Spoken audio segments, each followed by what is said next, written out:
ஆண்டவரே உமக்கே ஆராதனை. சேதமின்றி காப்பவரே உமக்கே ஆராதனை. சேனைகளின் ஆண்டவரே உமக்கே ஆராதனை. சேதமின்றி காப்பவரே உமக்கே ஆராதனை.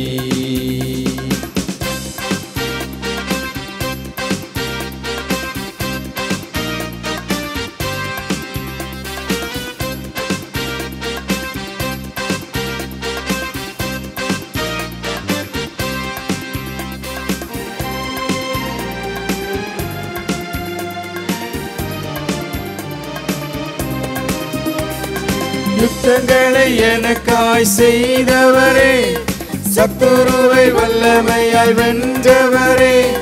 யுத்தங்களை எனக்காய் செய்தவரே, சத்துருவை வல்லமையாய் வென்றவரே. ஜெயத்தை தந்த ஜெய வீரரே உமக்கே ஆராதனை. என்று உமக்கே ஆராதனை. ஜெயத்தை தந்த ஜெய வீரரே உமக்கே ஆராதனை. என்றும் உமக்கே ஆராதனை.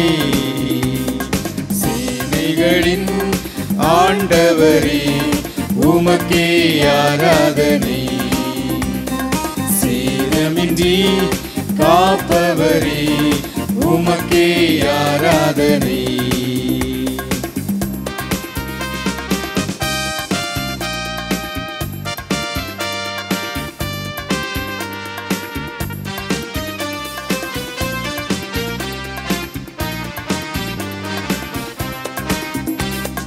சத்துருவின் மீது ஜெயமளித்தீர், புகழை தினம் பாட வைத்தீர். சத்துருவின் மீது ஜெயமளித்தீர், புகழை தினம் பாட வைத்தீர். விடுதலை தந்த ஜெய வீரரே உமக்கே ஆராதனை. என்று உமக்கே ஆராதனை. விடுதலை தந்த ஜெய வீரரே உமக்கே ஆராதனை. என்று உமக்கே ஆராதனை. சேனைகளின் ஆண்டவரே உமக்கே ஆராதனை. சேதமின்றி காப்பவரே உமக்கே ஆராதனை.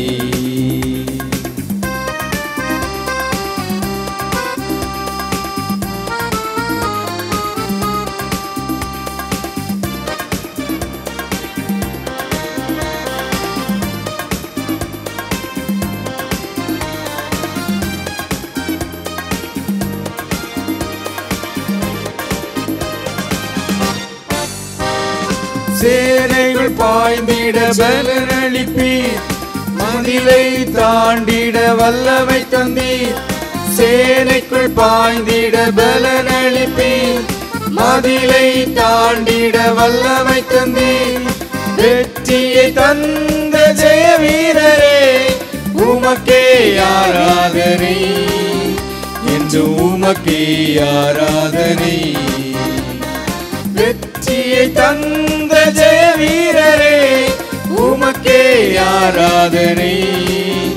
என்று உமக்கே ஆராதனை.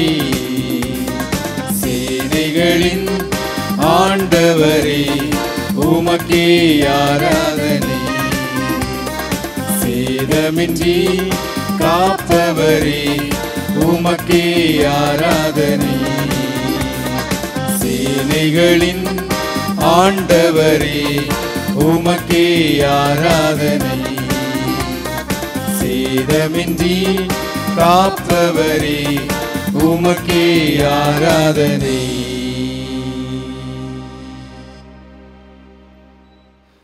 இயேசு கிறிஸ்துவின் இனிய நாமத்திலே உங்கள் யாவருக்கும் எங்களுடைய அன்பான வாழ்த்துக்களை கூறிக்கொள்கிறோம்.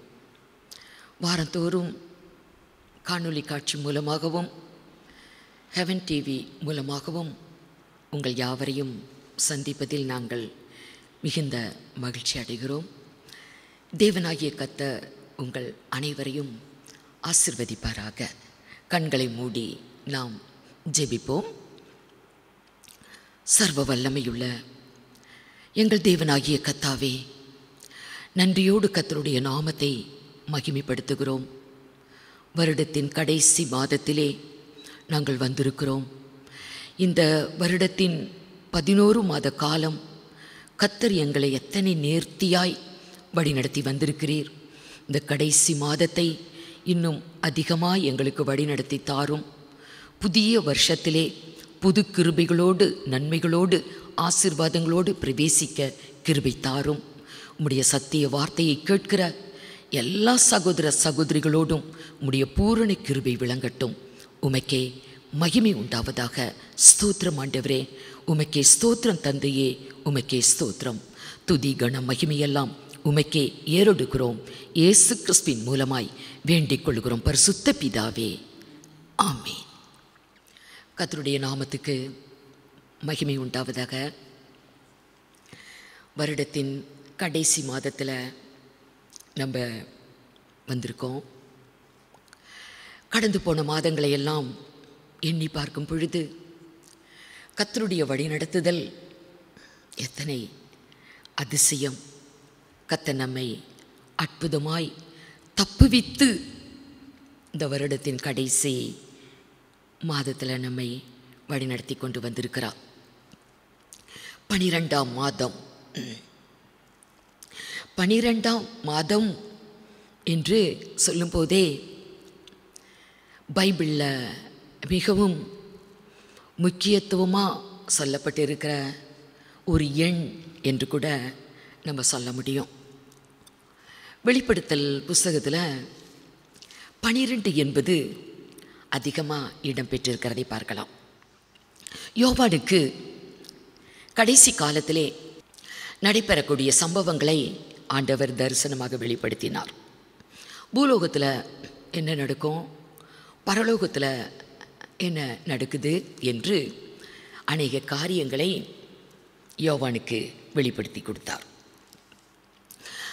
அப்படி வெளிப்படுத்தப்பட்ட அநேக காரியங்களில் ஒன்று, பரலோகத்திலே பரம எருசலேம் கீழே இறங்கி வருகிறதை யோவான் தரிசனத்திலே பார்க்கிறான். அது அலங்கரிக்கப்பட்ட ஒரு மணவாட்டியைப் போல அது கீழே இறங்கி வருகிறது.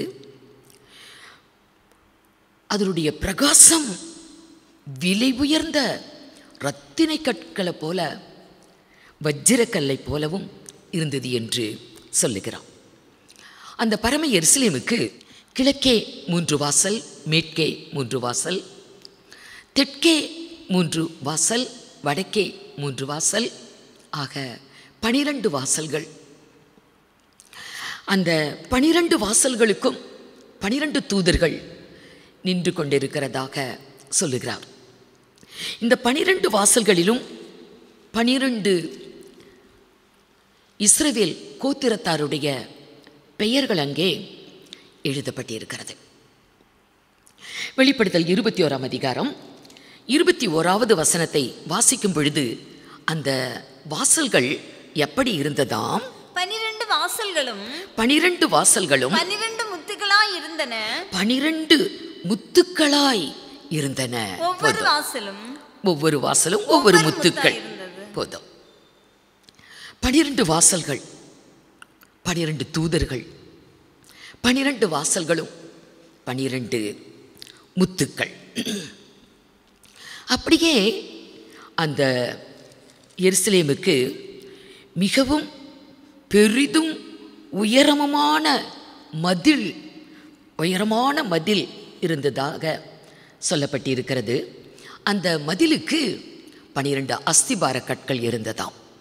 அந்த 12 அஸ்திபார கற்களிலே 12 அப்போஸ்தலர்களுடைய பெயர் எழுதப்பட்டிருக்கிறது. அந்த 12 அப்போஸ்தலர்களுடைய பெயர் எழுதப்பட்டிருக்கிற அந்த அஸ்திபார கற்கள் என்னவாம்? 19-20. நகரத்து மதிலின் அஸ்திபாரங்கள் சகலவித ரத்தினங்களினாலும், சகலவிதமான ரத்தின கற்களாலும் அலங்கரிக்கப்பட்டிருந்தன. முதலாம் அஸ்திபாரம் வஜ்ரக்கல், இரண்டாவது இந்திரநீலம், மூன்றாவது சந்திரகாந்தம், நான்காவது மரகதம், ஐந்தாவது கோமேதகம், ஆறாவது பதுமராகம், ஏழாவது ஸ்வர்ண ரத்னம், எட்டாவது படிக பச்சை, ஒன்பதாவது புஷ்பராகம், பத்தாவது வைடூரியம், 11வது சுனீரம், 12வது சுகந்தி. இவைகளை 12 விதமான இரத்தின கற்களால் அஸ்திபாரம் போடப்பட்டிருக்கிறது. இந்த நகரம் சதுர வடிவமாக இருக்குதாம். அகலமும் நீளமும் ஒரே மாதிரி. இந்த நகரமும் 12,000 ஸ்தாதி அளவு என்று 16ஆம் வசனத்தில் குறிப்பிடப்பட்டிருக்கிறது. இப்படி 12 வாசல்கள், 12 தேவதூதர்கள், 12 அஸ்திபார கற்கள், 12 அப்போஸ்தலர்களுடைய நாமம் அந்த கற்களின் மீது எழுதப்பட்டிருக்கிறது. அந்த நகரத்தின் அதனுடைய அளவு 12,000 ஸ்தாதி அளவு. இப்படியே 12 என்று அந்த வார்த்தை அநேகந்தரம் பயன்படுத்தப்பட்டிருக்கிறது. அப்படியே 22ஆம் அதிகாரம் வெளிப்படுத்தல் 22ஆம் அதிகாரம் 2வது வசனத்தை பார்க்கும் பொழுது, நகரத்து வீதியின் மத்தியிலும் நதியின் இரு கரையிலும் 12 விதமான கனிகளை தரும் ஜீவ விருட்சம் இருந்தது. 12 விதமான கனி தரக்கூடிய ஜீவ விருட்சம் அங்கே இருக்கிறது. இப்படி 12 என்பது அதிகமா இடம்பெற்றிருக்கிறது. இந்த 12 கோத்திரத்தார் என்று சொல்லும் பொழுது வெளிப்படுத்தல் 7ஆம் அதிகாரம் 4 to 8 வரைக்கும் பார்த்தா, ஒவ்வொரு கோத்திரத்துக்கும் தேவனாலே தெரிந்து கொள்ளப்பட்டவர்கள், முத்திரிக்கப்பட்டவர்கள், ஒவ்வொரு கோத்திரத்துக்கும் 12,000 12,000 என்று 144,000 பேர் முத்திரையிடப்பட்டார்கள். இப்படியே நிறைய நம்ம பார்க்கலாம் வேதத்தில். 12ஆம் மாதம், 12ஆம் வருடம், இவைகளெல்லாம் ரொம்பவே வேதத்தில் இடம்பெற்றிருக்கிறத பார்க்கலாம். ஆண்டவராகிய இயேசு கிறிஸ்து நம்மிடத்தில் அன்பு கூர்ந்து நம்மை வழிநடத்தி இந்த 12வது மாதத்திலே கொண்டு வந்திருக்கிறார். எத்தனை மக்கள் கொள்ளை நோயினால் 2020 2021 உலகத்தை விட்டு மறைந்து போய்விட்டார்கள். இன்னும் பல விதத்திலே மரணங்கள் நேரிட்டு இருக்கிறது. நம்மையோ கர்த்தர் எல்லாவற்றுக்கும் தப்புவித்து இந்த 12ஆம் மாதத்தின் கடைசியில் கொண்டு வந்திருக்கிறார். இந்த 12ஆம் மாதம் என்பது பைபிளில் யூதர்களுக்கு ஒரு வெற்றியான, விடுதலையான, ஒரு சந்தோஷமான ஒரு மாதமாய் மாறினது என்றும் வேதத்தில் பார்க்கலாம்.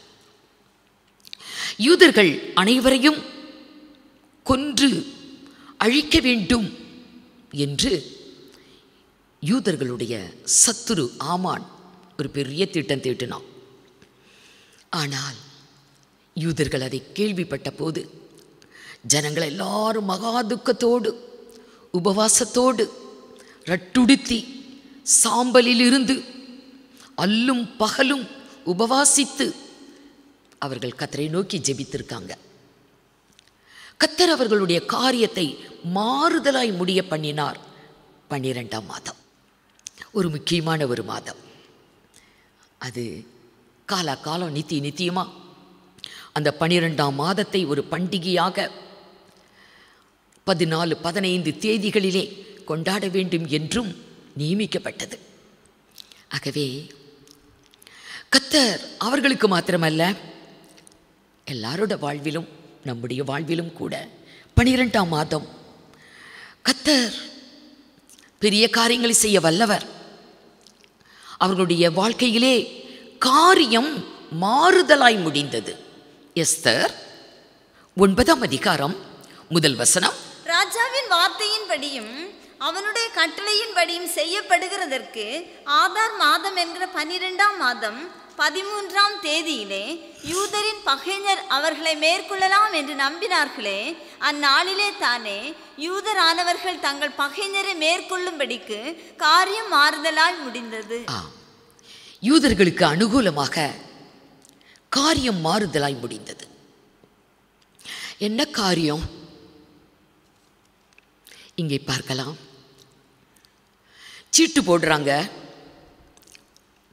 எஸ்தர் 3ஆம் அதிகாரம் 7ஆம் வசனத்தில் நாளுக்கும் மாதத்துக்கும் அங்கே ஆமான் அவனுடைய முன்னிலையிலே சீட்டு குலுக்கிறாங்க. ஒரு நாள் விழுகுது 13ஆம் தேதி, ஒரு மாதம் விழுகுது 12ஆம் மாதம். இப்படி ஒரு மாதம் ஒரு நாள் என்று சொல்லும் போது சீட்டு விழுந்த அந்த நாளில், அந்த மாதத்தில், அந்த நாளில் ஏதாவது தேசத்துக்கு நல்ல காரியம், ராஜாவுக்கு நல்ல காரியம், நாட்டு பிரஜைகளுக்கு ஏதாவது நல்ல காரியம் நடக்கணும். ஆனால் ஆமான் சதித்திட்டம் தீட்டி அவன் இந்த சீட்டு போட வைத்ததே இதுவே ஒரு சதி. அவன் ஒரு தீர்மானத்தோடு சீட்டு ஏன் இந்த டைமில் போட்டாங்க? அகாஸ்வேரு ராஜாவின் 12ஆம் வருஷம் சீட்டு போடுறாங்க, குலுக்குறாங்க. எந்த நோக்கத்துக்காக குலுக்கினார்கள் என்பது 9ஆம் அதிகாரம் 24வது வசனத்தில் சொல்லப்பட்டிருக்கும். எஸ்தர் 9ஆம் அதிகாரம் 24வது வசனம். அம்மதத்தாவின் குமாரனாகிய ஆமான் என்னும் ஆகாகியன் யூதருக்கெல்லாம் சத்ருவாய் இருந்து, யூதர்களுக்கெல்லாம் அவன் சத்துருவாய் இருந்து யூதரை சங்கரிக்க நினைத்து, யூதர்கள் அனைவரையும் சங்கரிக்க அவன் நினைத்து, அவர்களை அழிக்கவும் நிர்மூலமாக்கவும் அவர்களை நிர்மூலமாக்கவும் ஊர் என்னப்பட்ட சீட்டை போடுவித்தான். ஊர் என்னும் சீட்டு போடவித்தான். இந்த சீட்டு ஏன் போட்டாங்க? யூதர்களை முழுவதும் அழிக்க வேண்டும் என்ற ஒரு எண்ணத்தில் தான் ஆமான் சதி திட்டம் தீட்டி சீட்டு போட வச்சது. பைபிளில் பார்த்தா சீட்டு போடுறாங்க, நிறைய காரியங்களுக்கு சீட்டு போட்டிருக்கிறாங்க. ஏன் சீட்டு போடுறாங்க? குலுக்கி ஒரு சீட்டை எடுக்கிறாங்க. எதற்காக இந்த சீட்டு போடுதல் என்பது வந்ததுன்னா பைபிளில் சொல்லப்பட்டிருக்கிறது. ஏன்? விரோதங்களை ஒழிக்க, பலவான்கள் நடுவே சிக்க இருக்க சீட்டு போடுதல் என்ற ஒரு முறை இருந்தது என்று நீதிமொழிகள் 18ஆம் அதிகாரம் 18வது வசனத்தில் சொல்லப்பட்டிருக்கும். சீட்டு போடுதல் விரோதங்களை ஒழித்து பலவான்கள் நடுவே சிக்க இருக்கும். அது விரோதங்களை ஒழிக்கும். சீட்டு போடாமல் ஒரு ஆளை தேர்ந்தெடுத்தா அதில் பிரச்சனைகள் வரும். அது அவங்கள சேர்ந்தவங்க, இவங்களை சேர்ந்தவங்க என்று. ஆனால் சீட்டு குலுக்கி ஒருத்தரை எடுத்தா பிரச்சனையே இருக்காது, விரோதம் வராது. பலவான்கள் நடுவே அது சிக்க இருக்கும், பிரச்சனை இல்லாமல் போயிடும். அதுக்காக தான் சீட்டு. ஆனால் இங்கே பார்த்தா சீட்டு போடுறாங்க விரோதத்துக்காகவே, அது பிரச்சனைக்காகவே. எஸ்தர் ராஜாத்தி காலத்தில், அகாஸ்வேரு ராஜா காலத்தில் ஆமான் இங்கே சீட்டு போட வைக்கிறான். பைபிளில் அநேக இடத்துல சீட்டு போட்டிருக்கிறாங்க. நிறைய காரியங்களுக்கு சீட்டு போட்டிருக்காங்க. எகிப்திலிருந்து இஸ்ரவேல் ஜனம் வனாந்தர மார்க்கமாக 40 வருடங்கள் அவர்கள் நடந்து பாலும் தேனும் ஓடக்கூடிய கானான் தேசத்தை சுதந்திரிக்க வராங்க. மோசே காலத்துக்கு பின்பு யோசுவா ஜனங்களை நடத்தி கொண்டிருக்கிறான். அப்போ மோசே சொன்னபடி யோசுவா ஜனங்களை 12 கோத்திரத்துக்கும் அந்த பூமியை பங்கிட்டு கொடுக்கணும், தேசத்தை பங்கிட்டு கொடுக்க வேண்டும். யோர்தானுக்கு அப்புறத்திலேயே ஒரு 2.5 கோத்திரத்துக்கு முடிஞ்சிருது. யோர்தானுக்கு இப்புறத்தில் ஒரு 9 கோத்திரத்துக்கு பூமியை பங்கிட்டு கொடுக்குறான். அப்படி பங்கிட்டு கொடுக்கும் பொழுது 12 கோத்திரத்துக்கும் சீட்டு தான் போட்டாங்க. சீட்டு போட்டு ஒவ்வொரு கோத்திரத்துக்கும் எந்த கோத்திரத்தின் பேரில் சீட்டு விழுகுதோ அந்த பூமி அந்த கோத்திரத்துக்கு. இப்படி சீட்டு சீட்டு போடுவாங்க. இது யோசுவா 14ஆம் அதிகாரம் முதல் 2 வசனத்தில் பார்க்கலாம். 1 நாளாகமம் 6ஆம் அதிகாரம் 54, 55 வசனத்திலையும் பார்க்கலாம். 1 நாளாகமம் 6ஆம் அதிகாரம் 54, 55. அவர்கள் பேட்டைகளின் படியே அவர்கள் எல்லைக்குள்ளான அவர்கள் வாசஸ்தலங்கள் ஆவன கோகாத்தியரின் வம்சமான ஆரோனின் புத்திரருக்கு விழுந்த சீட்டின்படியே யூதா தேசத்தில் இருக்கிற எப்ரோனையும் அதை சுற்றி இருக்கிற வெளி நிலங்களையும் கொடுத்தார்கள்.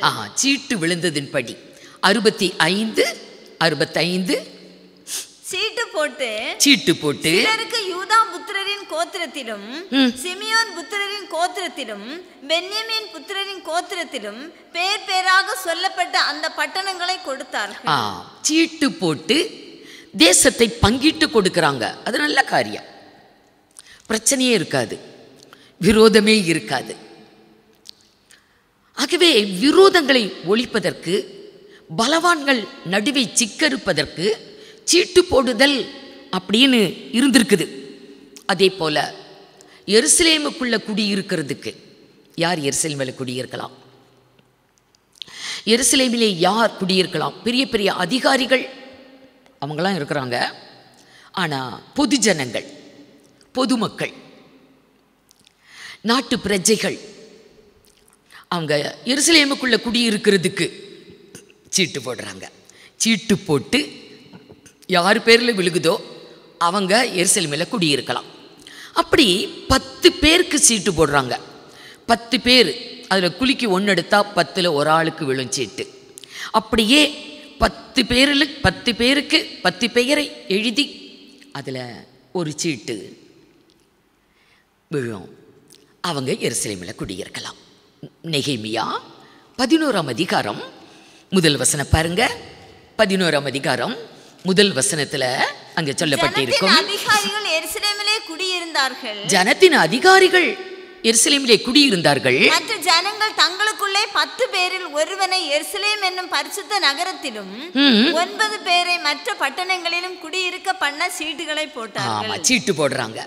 சீட்டு யார் பேருக்கு விழுகுதோ அவங்க எருசலேமில் குடியிருக்கலாம். மற்ற 9 பேர் மற்ற நகரங்களில் குடியிருக்கலாம். அப்படி சீட்டு போட்டாங்க. அதுவும் நல்ல காரியம்தான். இன்னும் சீட்டு போட்டாங்க. யோனா போன கப்பலில் யோனாவை கர்த்தர் நினிவேய்க்கு போக சொன்னார். இன்றைக்கு இருக்கிற ஈராக் அங்கே போக சொன்னார். அவங்களுடைய பாவம் அங்கே பரலோகத்துக்கு எட்டிருச்சு. ஆகவே அவர்களுக்கு விரோதமாய் பிரசங்கிக்க, அழிவை அவர்களுக்கு அறிவிக்க யோனாவை தேவன் தெரிந்து கொண்டு அவனை அனுப்பினார். ஆனால் அவன் எங்கே போனான்? இப்போ இருக்கிற லண்டன், இங்கிலாந்துக்கு போனான். தர்ஷீஸ் லண்டனுக்கு கப்பல் ஏறி அங்கே போகிறான். அவன் நிமித்தமே கடலில் பயங்கரமான ஒரு கொந்தளிப்பு. ஆனால் அவன் நிம்மதியாக தூங்கிட்டு இருக்கிறான். கப்பல்காரர்கள் எல்லாரையும் அவரவர் தெய்வத்தை நோக்கி எல்லாம் வேண்டிக் கொள்ளுங்க. பயங்கரமான கொந்தளிப்பு. இது யார் நிமித்தம் வந்தது, எப்படி வந்தது என்பதற்காக அங்கே சீட்டு போடுறாங்க. அப்போ யோனா பேரில் சீட்டு விழுகுது. அப்போ நீ யார், எங்கிருந்து வர? அவன் சொன்னான், இந்த சமுத்திரத்தையும் பூமியையும் படைத்த அந்த தேவனுடைய பிள்ளை நான். ஆனால் இப்போ நான் வழி விலகி போயிட்டுருக்கிறேன், கத்தரை விட்டு பின்வாங்கி போயிட்டுருக்கிறேன் என்று உள்ளது. ஏன் நீ அப்படி செய்த என்று அவங்க கேட்குறாங்க. அப்போ உன் நிமித்தம் வந்திருந்தால் இவன் நாங்கள் என்ன செய்யணும்? தூக்கி கடலில் போட்டுருங்க, கொந்தளிப்பு அமரும், நீங்கள் சமாதானமாக போய் சேர முடியும். இங்கே தவறு செய்தவர்களை கண்டுபிடிக்க சீட்டு போடுறாங்க. யோனா அப்படிதான் சீட்டு மூலம்தான் கண்டுபிடிக்கப்பட்டான். அப்படியே இஸ்ரவேல் படை ஆயி பட்டணத்தை முறியடித்து முன்னேறி போகணும். அங்கே ஒரு சின்ன பட்டணம்தான், குறைவான ஜனங்க தான். ஆகவே ஒரு 3000 பேர் போனால் ஆயி பட்டணத்தை மேற்கொள்ள முடியும் என்று புறப்பட்டு போனாங்க. தோல்வி. எடுத்த முதல் அடியிலேயே தோல்வி. ஆகவே யோசுவா அப்படியே புழுதியை தலையில் போட்டுக்கிட்டு வஸ்திரத்தை கிழித்து அழுன்னு அழுவான். ஏன் ஆண்டவரே எங்களுக்கு இந்த தோல்வி? அப்ப கர்த்தர் சொல்லுவாரு, சாபத்தீடான பொருள் களவு செய்யப்பட்டு அது மறைக்கப்பட்டு இருக்குது, ஒளிச்சு வைக்கப்பட்டு. அப்படியானால் யார் இதை செய்தது? இத்தனையும் சொன்ன கர்த்தர், சாபத்தீடான பொருள் சபைக்குள்ள வந்திருக்குது, அதை களவு செய்து எடுத்து ஒளிச்சு வச்சிருக்கிறாங்க என்றெல்லாம் சொன்ன கர்த்தர் இதை செய்தவனையும் சொல்லியிருக்கலாம், ஆனால் அவர் சொல்லலை. ஆகவே யோசுவா அதிகாலையில் எழுந்து எல்லாரையும் வரவழைச்சு 12 கோத்திரத்தின் மீதும் சீட்டு போடுறாங்க. ஒரு கோத்திரத்தில் விழுகுது. அந்த ஒரு கோத்திரத்தில் எத்தனையோ வம்சங்கள் இருக்கும், அவங்களுக்கெல்லாம் சீட்டு போடுறாங்க. ஒரு வம்சம் விழுகுது. அந்த ஒரு வம்சத்தில் எத்தனையோ குடும்பங்கள் இருப்பாங்க, அவ்வளோ குடும்பங்களுக்கும் சீட்டு போடுறாங்க. ஒரு குடும்பத்துக்கு விழுகுது. ஒரு குடும்பத்தில் எத்தனையோ நபர்கள் இருப்பாங்க, அவங்களுக்கு சீட்டு போட்டால் ஆகான். எப்படி கண்டுபிடிச்சாங்க பாருங்க. அவனை கல்லறிந்து கொன்றாங்க. கர்த்தர் அவர்களுக்கு அதன் பின்பு யுத்தத்திலே ஜெயம் கொடுத்தார். தவறு செய்தவர்களை கண்டுபிடிப்பதற்கு சீட்டு போட்டார்கள். அதுவும் ஒரு நல்ல காரியம்தான். இன்னும் இப்படியே பார்த்துக்கிட்டே போகலாம்.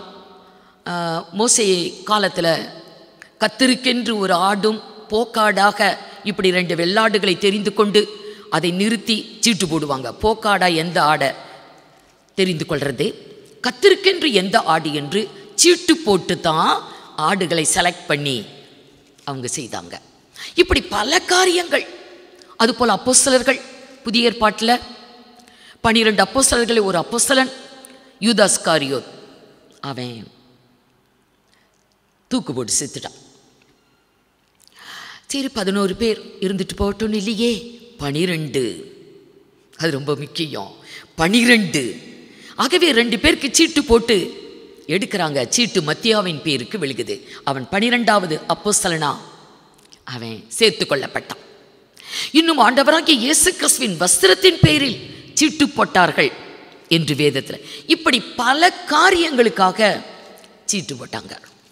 ஆனால் அகாஸ்வேரு ராஜாவின் காலத்தில் ஏன் சீட்டு போட்டார்கள்? என்ன நோக்கத்துக்காக சீட்டு போட்டார்கள்? யூதர்களுடைய சத்துரு பகைஞன் யூதர்களை அழிக்க வேண்டும், யூதர்களை கொன்று குவிக்க வேண்டும் என்ற ஒரே நோக்கத்துக்காக, ஒரு தீய நோக்கத்துக்காக அங்கே சீட்டு போட்டாங்க. சீட்டு நாளுக்கும் மாதத்துக்கும் 12ஆம் மாதத்திலே சீட்டு விழுகுது, 13ஆம் தேதியில் விழுகுது.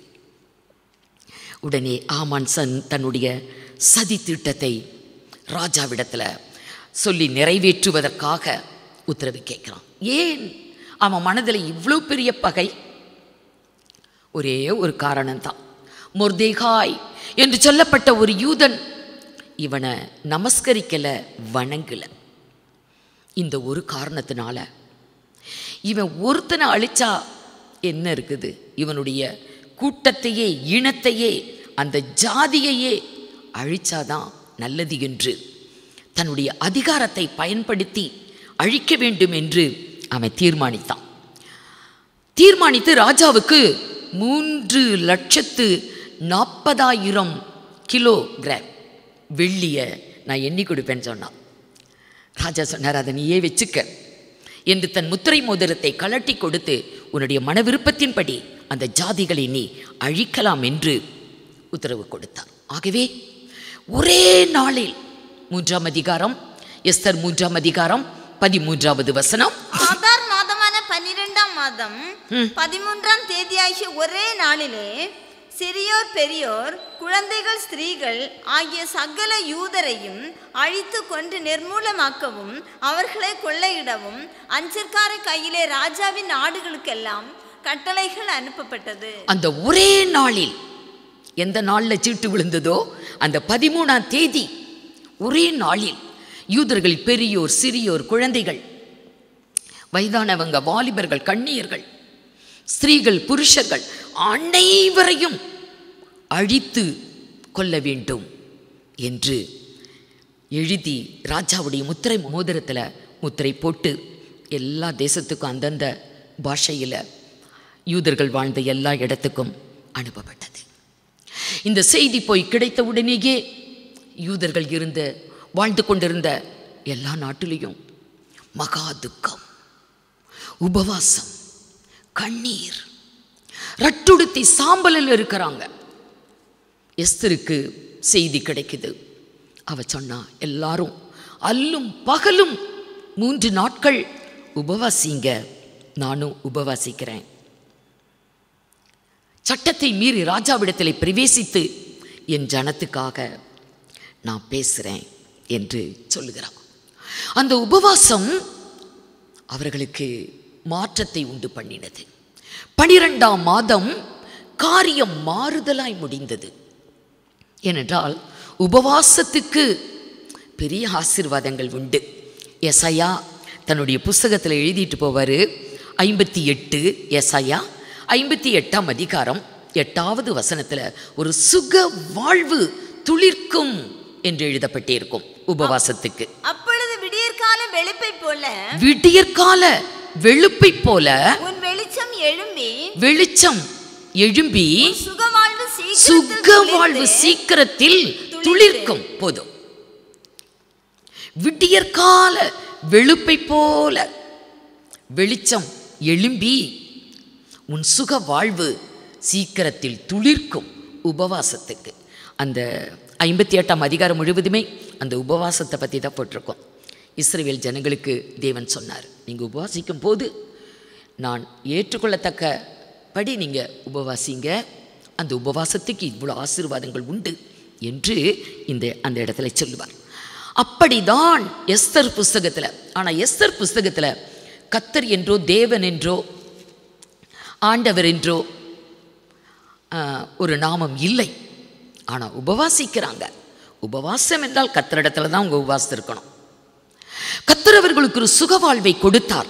12ஆம் மாதம் ஒரு பெரிய ஒரு மாற்றம் அவர்களுடைய வாழ்வில் உண்டானது. அதுதான் 9ஆம் அதிகாரம் எஸ்தர் 9:1 வேதம் சொல்லுகிறது. காரியம் மாறுதலாய் முடிந்தது. வாசிங்க. ராஜாவின் வார்த்தையின்படியும் அவனுடைய கட்டளையின்படியும் செய்யப்படுகிறதற்கு ஆதார் மாதமான என்கிற 12ஆம் மாதம் 13ஆம் தேதியிலே யூதரின் பகைஞர் அவர்களை மேற்கொள்ளலாம் என்று நம்பினார்கள். யூதர்களுடைய பகைஞர்கள் யூதர்களை மேற்கொள்ளலாம் என்று எண்ணி இருந்தார்களே, அந்த நாளிலே தானே யூதரானவர்கள் தங்கள் பகைஞரை மேற்கொண்டார்கள். காரியம் மாறுதலாய் முடிந்தது. 12ஆம் மாதம் தேவ ஜனத்துக்கு காரியம் அனுகூலமாய் மாறினது. அனுகூலமாய் காரியம் மாற்றம் அடைந்தது. அருமையானவர்களே, நம்முடைய வாழ்க்கையில கூட ஒருவேளை கடந்து போன 11 மாத காலம் பல போராட்டங்களுக்குள்ள நம்ம இருந்திருக்கலாம். இப்போ நம்ம 12ஆம் மாதத்துக்குள்ள வந்திருக்கிறோம். ஏன் கர்த்தர் நம்முடைய வாழ்க்கையில மாற்றத்தை கொடுக்கக்கூடாது? அவங்க உபவாசித்து கர்த்தரை தேடினார்கள், அண்டிக் கொண்டார்கள், கர்த்தரை பற்றி கொண்டார்கள். கர்த்தர் அவர்களுக்கு அனுகூலமான காரியத்தை அவர்களுக்கு மாற்றி கொடுத்தார் இல்லையா? தேவனுடைய பிள்ளைகளுக்கு தீமை என்றாலும் அதை நன்மையாய் கர்த்தர் மாற்றுவார். வேதத்தில் அப்படி சொல்லப்பட்டு இருக்கிறது. ரோமருக்கு எழுதின நிருபம் 8ஆம் அதிகாரம் 28வது வசனத்தில், அன்றியும் அவருடைய தீர்மானத்தின்படி அழைக்கப்பட்டவர்களாய் தேவனிடத்திலே அன்பு கூறுகிறவர்களுக்கு சகலமும் நன்மைக்கேதுவாக நடக்கிறது என்பதை அறிந்திருக்கிறோம். வாசிங்க. அன்றியும் அவருடைய தீர்மானத்தின்படி அழைக்கப்பட்டவர்களாய் தேவனிடத்தில் அன்பு கூறுகிறவர்களுக்கு சகலம் நன்மைக்கு ஏதுவாக நடக்கிறது என்று அறிந்திருக்கிறோம். ஆம், அருமையானவர்களே, நம்முடைய வாழ்க்கையில தீமையா, மனதுக்கு வேதனையா, நம்முடைய மனதுக்கு ஆறுதல் இல்லையா, சந்தோஷம் இல்லையா, சமாதானம் இல்லையா, விடுதலை இல்லையா?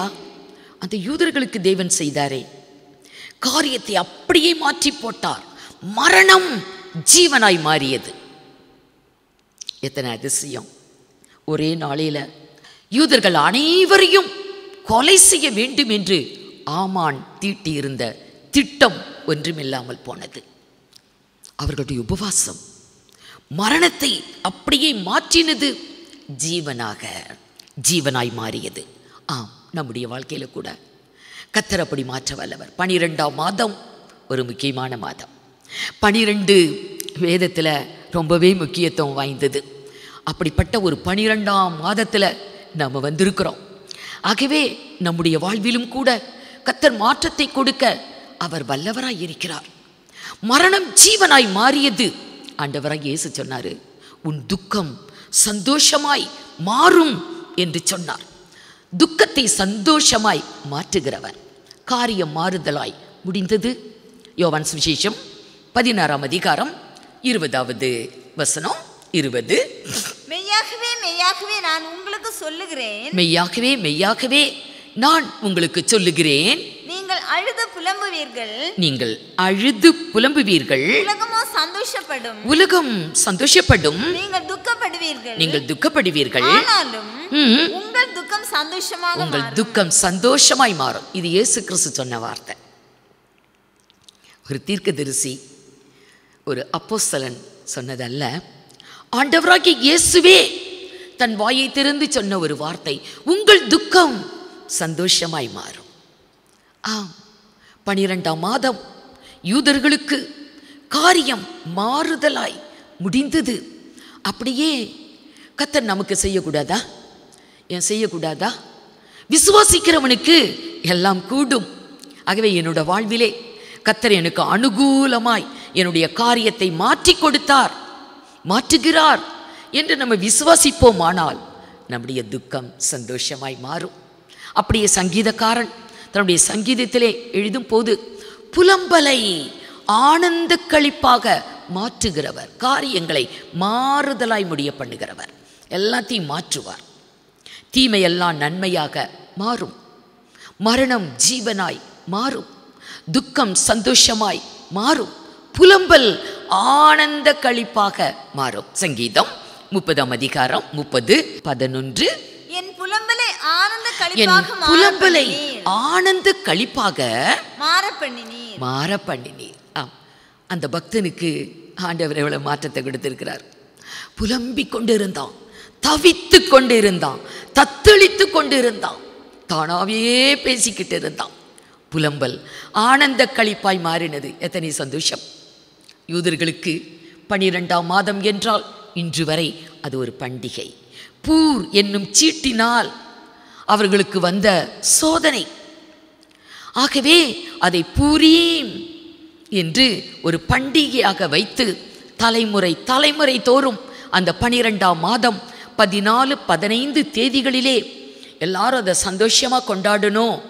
பரிசுகள் கொடுத்து விருந்து உண்டு, ஏழைகளுக்கு உதவி செய்து சந்தோஷமாய் அந்த நாளை கொண்டாட வேண்டும் என்று எழுதப்பட்டது, கட்டளையிடப்பட்டது. பெரிய ஒரு சந்தோஷம். ஏன்னா 12ஆம் மாதம் 13ஆம் தேதி அவ்வளோதான், முடிஞ்சிரு வாழ்க்கை. யூதர்கள் என்றே உலகத்தில் இருக்க மாட்டாங்க, அத்தனை பேரும் அழிஞ்சிருவாங்க. எப்படி இருக்கும்? அதை கேட்ட பொழுது அவர்கள் மகா துக்கம், மனவேதனை, கலக்கம், கண்ணீர், கவலை, உபவாசம், ரட்டுடுத்தி சாம்பல்ல இருந்தாங்க. கர்த்தர் அதை பார்த்தார். அவர்களுடைய புலம்பலை ஆனந்த களிப்பாக மாற பண்ணினார். அவர்களுக்கு எத்தனை ஒரு சந்தோஷத்தை தேவன் அவர்கள் வாழ்விலே கொடுத்தார். வேதத்தில் பார்த்தா கர்த்தர் மாற்றுகிறார், மாறுதலை உண்டு பண்ணுகிறார், காரியங்களை அப்படியே மாற்றுகிறார். நம்முடைய வாழ்வுக்கு அனுகூலமாய் நன்மைக்கு ஏதுவாக நமக்கு சந்தோஷமாக கர்த்தர் காரியங்களை மாற்றுகிறார். அப்படிப்பட்ட கடினமான காரியங்களா, நமக்கு விரோதமாக கடின உள்ளம் படைத்த மனிதர்களா, அவர் கண்மலையை தண்ணீர் தடாகமாக, கட்பாறையை நீரூற்றாய் மாற்றுகிறார். இன்னைக்கு எப்படிப்பட்ட கடின உள்ளம் படைத்த மனிதர்களை கூட கர்த்தர் நமக்கு அனுகூலமாக மாற்றி கொடுப்பார். சில அலுவலகங்களில் மேல் அதிகாரிகளால் கீழே பணியாற்றி கொண்டு இருக்கிறவங்களுக்கு ரொம்ப நெருக்கங்கள், ஒடுக்கங்கள். இப்படி ஆஃபீஸில் ரொம்ப கஷ்டப்படுறவங்க நிறைய பேர் இருக்கிறாங்க. அந்த மேல் அதிகாரி ஒரு கடினமான உள்ளம் படைத்து கடினமாக அவங்களுக்கு வேலை பளுவை கொடுத்து அவங்களுக்கு மனதில் ஒரு சந்தோஷம் இல்லாமல், இளைப்பாறுதல் இல்லாமல் போகுது. ஆனால் கர்த்தர் மாற்றுகிறவர். வாசிங்க சங்கீதம் 114:8, 14:8. அவர் கண்மலையை தண்ணீர் தடாகமாகவும். கண்மலை அது எவ்வளவு ஹார்டானது பாறை. கண்மலை அப்படி தண்ணீர் தடாகமா மாறிடுமா. தண்ணீர் தடாகமாய் மாற்றுகிறவர். கற்பாறை அது கற்பாறை அது அப்படியே நீரூற்றாய் மாற்றுகிறவர். ஆம் அருமையானவர்களே, கர்த்தர் மாறுதலை உண்டு பண்ணுகிறவர், மாற்றத்தை கொடுக்கிறவர். என்னோட ஊழியத்தில் கூட 2009 ஆண்டு பிப்ரவரி மாதம் 5ஆம் தேதி நான் ரொம்ப மனசு உடைஞ்சு போய் கர்த்தரிடத்தில் கண்ணீரோடு நான் அவர் பாதத்தில் இருக்கும்போது கர்த்தர் எனக்கு ஒரு வார்த்தையை கொடுத்தார். முச்செடிக்கு பதிலாக தேவதாரு விருட்சம் முளைக்கும், காஞ்சூரிக்கு பதிலாக மிருது செடி எழும்பும் அப்படிங்கிற ஒரு வார்த்தையை கொடுத்தார். இது எனக்கு 2009 ஆண்டு பிப்ரவரி 5ஆம் தேதி ரொம்ப மனசு கலங்கி போய் கர்த்தரோட பாதத்தில் இருந்தப்போ கர்த்தர் கொடுத்த வார்த்தை. நான் உடனே அதை புரட்டி எடுத்து ஏசாயா 55 கடைசி வசனம் நினைக்கிறேன் 13 பதிலாக தேவதாரு விருட்சம் முளைக்கும், காஞ்சூரிக்கு பதிலாக மிருது செடி எழும்பும். அது கர்த்தருக்கு கீர்த்தியாகவும் நிர்மூலமாகாத நித்திய அடையாளமாகவும் இருக்கும். இந்த வார்த்தை கிடைத்த போது எனக்கு மனதுக்கு ஒரு சந்தோஷம்தான். ஆனால் இதை சொல்லி சொல்லி நான் ஜெபிப்பேன். ஆண்டவரே, என்னுடைய வாழ்க்கையில் என்னோட ஊழியத்தில் எத்தனை முட்கள், என்னை குத்தி கொண்டு இருக்கிற முட்கள், சந்தோஷமாக ஊழியத்தை நிறைவேற்ற முடியல. ஆகவே ரொம்ப வேதனைப்பட்டேன். கர்த்தரோட வார்த்தை, முச்செடிக்கு பதிலாக தேவதாரு விருட்சம் முளைக்கும், காஞ்சூரிக்கு பதிலாக மிருது செடி எழும்பும். அப்படி வேதத்தில் எழுதியிருக்கேன். ஆண்டவரே, இன்னும் அதை சொல்லி சொல்லி சொல்லி ஒவ்வொரு நாளும் அந்த வார்த்தையை கர்த்தரிடத்தில் நினைப்பூட்டி எனக்கு அது தந்தீங்களே இந்த வார்த்தையை. அதன்படி எனக்கு நீங்கள் செய்கிறீங்க. ஆம் அருமையானவர்களே, கர்த்தர் அந்த வார்த்தையை அப்படியே என்னுடைய வாழ்விலே நிறைவேற்றினார். முச்செடி மாதிரி இருந்தவங்கள்லாம் எனக்கே அது தேவதாரு விருட்சமாக மாறிட்டாங்க. முச்செடி என்பது தாவரங்களிலெல்லாம் மரங்களிலெல்லாம் அது கடைசியானது. தேவதாரு என்பது உயர்ந்த ரகம். இந்த மரங்களில் எல்லாம் உயர்ந்த ஒரு இனம், உயர்ந்த ஜாதி தேவதாரு. முச்செடியை போல நமக்கு இடரலை உண்டாக்கி கொண்டிருக்கிற மக்கள் இருக்கிறாங்களா? அவங்களையே கர்த்தர் நமக்கு அனுகூலமாக மாற்றுவார். காஞ்சூரிக்கு பதிலாக மிருது செடி எழும்பும். இது ஒருவருக்கு மாத்திரம் கர்த்தர் செய்கிறதில்லை, எல்லாருக்கும் அப்படி செய்கிறார். ஆகவே இந்த 12ஆம் மாதத்திலே வந்திருக்கிற நமக்கு கர்த்தர் நம்முடைய காரியங்களிலும் மாற்றத்தை கொடுக்க அவர் வல்லவர்.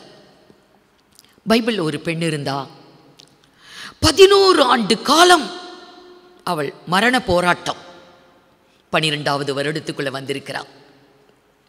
11 வருடம் அவள் ரொம்பவே நோயினால பாதிக்கப்பட்டு பல டாக்டர்ஸ், பல வைத்தியர்களிடத்தில் போய் வைத்தியர்களால் அவளுக்கு ரொம்ப பிரச்சனை. மார்க் 5ஆம் அதிகாரம் 26வது வசனம். மார்க் 5:26. அநேக வைத்தியர்களால் மிகவும் வருத்தப்பட்டு, அநேக வைத்தியர்களால் இவளுக்கு வியாதியிலேயே பெரிய வருத்தம். ஆனா டாக்டர்ஸ்னால, ட்ரீட்மெண்ட்னால இன்னும் அவளுக்கு மிகுந்த ஒரு வருத்தம்.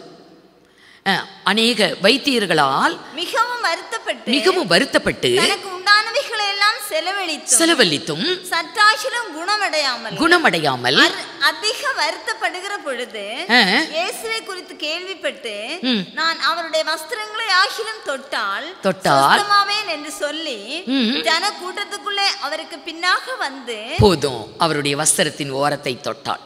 11 வருட காலம் அவருடைய வாழ்விலே இருந்த போராட்டம், 12வது வருடம் அவளுக்கு விடுதலை கிடைக்குது.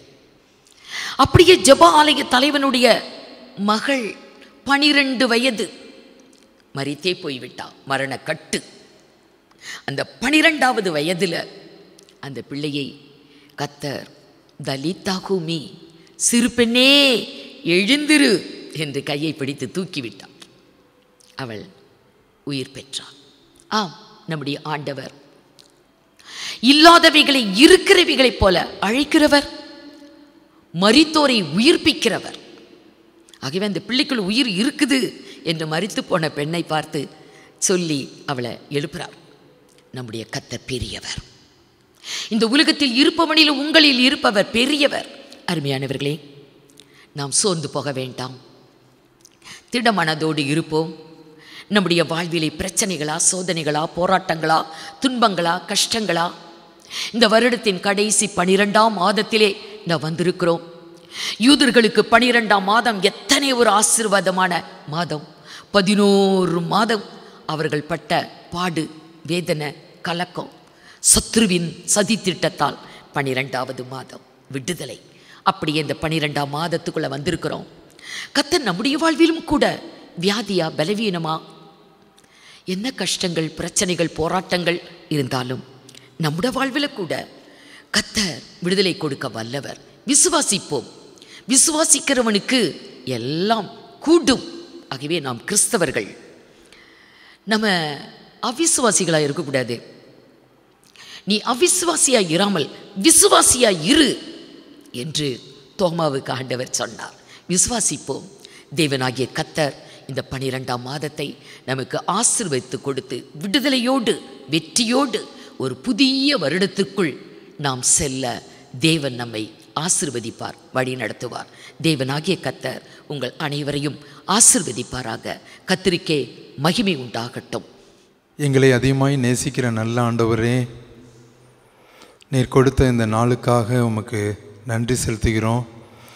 ஆண்டவரே, இந்த வருடத்திலும் கடந்த 11 மாதங்களும் எங்களை சுகபத்திரமாய் பாதுகாத்து இந்த 12வது மாதத்திலும் இதுவரையிலும் ஆண்டவர் எங்களை நடத்துகின்ற, வழி நடத்துகின்ற அதிசயங்களுக்காக, அற்புதங்களுக்காக உம்மை நன்றியோடு நாங்கள் ஸ்தோத்திரிக்கிறோம்ப்பா.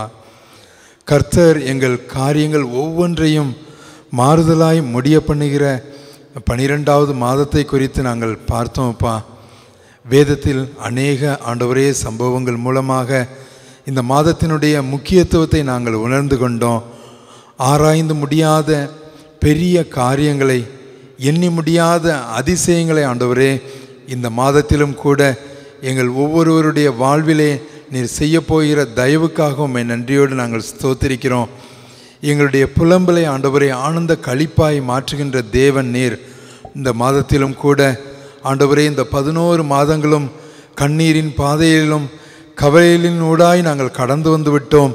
இந்த மாதமாவது எங்களுக்கு ஆண்டவரே சமாதானமாக ஒரு மாதமாக இருக்காதா என்று அங்கலாய்த்து கொண்டிருக்கிற அநேகருடைய வாழ்விலே ஆண்டவரே இந்த மாதத்திலே நீர் செய்ய போகிற அதிசயங்களுக்காக, அற்புதங்களுக்காக, வழி நடத்துதலுக்காக உம்மை நன்றியோடு நாங்கள் ஸ்தோத்திரிக்கிறோம்ப்பா. அன்றியும் அவருடைய தீர்மானத்தின்படி அழைக்கப்பட்டவர்களாய் தேவனிடத்தில் அன்பு கூறுகிறவர்களுக்கு சகலமும் நன்மைக்கு ஏதுவா ஆண்டவரே நீர் ஒரு தீர்மானத்தை வைத்திருக்கிறீங்கப்பா.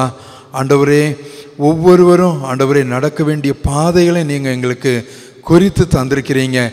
எங்களுடைய பாதைகளிலே நாங்கள் ஆண்டவரே செவ்வையான பாதையிலே நாங்கள் நடந்து ஆண்டவரே நீர் எங்களுக்கு முன் குறித்திருக்கின்ற ஆண்டவரே வாழ்வை நாங்கள் ஒவ்வொருவரும் இந்த 12வது மாதத்திலும் நாங்கள் வாழ்ந்து ஆண்டவரே இந்த வருடத்தை நாங்கள் ஜெயமாக முடிக்க நீர் எங்களை ஒவ்வொருவருக்கும் நீங்கள் கிருபை செய்யணுமாறு ஜெபிக்கிறோம்.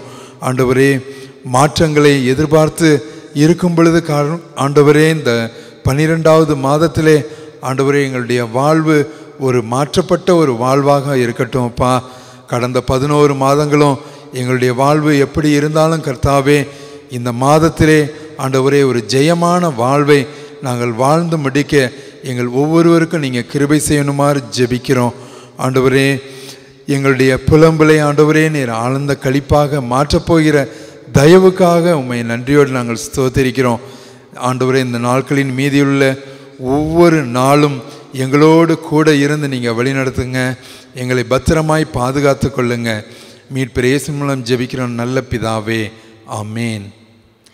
என் ஆத்துமாவே கர்த்தரை ஸ்தோத்திரி, என் முழு உள்ளமேருடைய பரிசுத்த நாமத்தை ஸ்தோத்ரி.